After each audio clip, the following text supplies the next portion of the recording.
Minister Boris Johnson could be out of a job within hours. Politicians from the ruling Conservative Party are set to vote on a motion of no confidence. It follows the publication of a report into lockdown parties held in Downing Street and other government offices. Johnson was booed as he arrived for a Thanksgiving service to the Queen on Friday. Dr. Mark Shanahan is Head of Politics and International Relations at the University of Reading and joins us now. Dr. Shanahan, for many observers, there's an air of inevitability to all of this. How damaging will this be, do you think, for Boris Johnson? This is hugely damaging for Boris Johnson. Any Prime Minister that has faced this kind of vote of confidence in the last 20 years has gone, if not immediately, then shortly afterwards. Actually, we're talking slightly longer than 20 years because Margaret Thatcher was in this situation, losing out in 1990. More recently, Theresa May, the previous Prime Minister, won a vote of no confidence, but was gone within 6 months. So this feels like a fairly large slice in a death by 1,000 cuts for the Prime Minister, for Boris Johnson. So pretty ominous for him then, but this is a Prime Minister and a man known to get himself out of some tight corners. If he wins the backing of his colleagues later, will he be able to draw a line under all of this, do you think? It's unlikely. I mean, yes, Boris Johnson is a combination of Teflon and rubber and has a wonderful capacity to bounce back.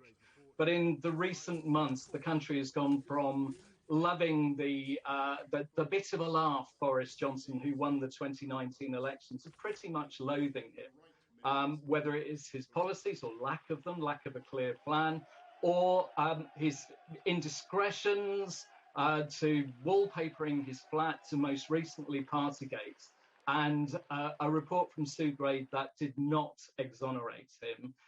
He's really gone from being a huge asset to the Conservative Party to being something of a liability. If he loses tonight, he will go. But if it's a small victory, it really doesn't give him the authority to carry on for any great length of time. And he has that parliamentary investigation hanging over him, looking at whether he misled Parliament. If he does go, then that'll spark another search for a leader of the Conservative Party. What's your reading of the potential replacements being offered and the loyalty being shown so far by his cabinet? Well, cabinet ministers have to say the right thing for now. It was very interesting that Sajid Javid, who is likely to be a contender if there is a leadership election, was very equivocal this morning. But there are others who will emerge.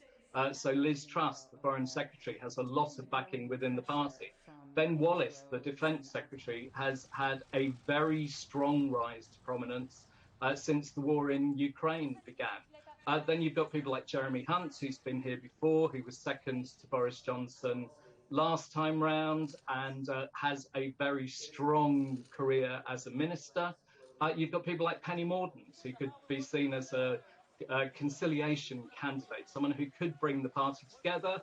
She's a former head of my own university student union, so we're interested in her. Then there are some outsiders, some very strong backbenchers who chair backbench committees, people like Tom Tugendhat and Tobias Ellwood.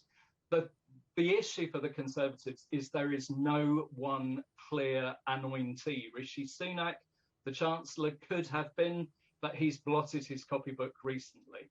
So there could be quite a wide field, but that might give the party the chance to reset and come up with the kind of policies that will appeal to the country when the next general election happens sometime by 2024. Yeah, and potentially some instability before then. And just lastly then, this is a time of great uncertainty, great challenges. The war in Ukraine, the pandemic, inflation and the cost of living rising. What impact will a defeat for Johnson have, do you think, on the UK and its current place in the world? Well, it might actually find a place in the world. Let's not forget that the UK dumped Chamberlain in the middle of the Second World War to bring in Churchill. That worked out well.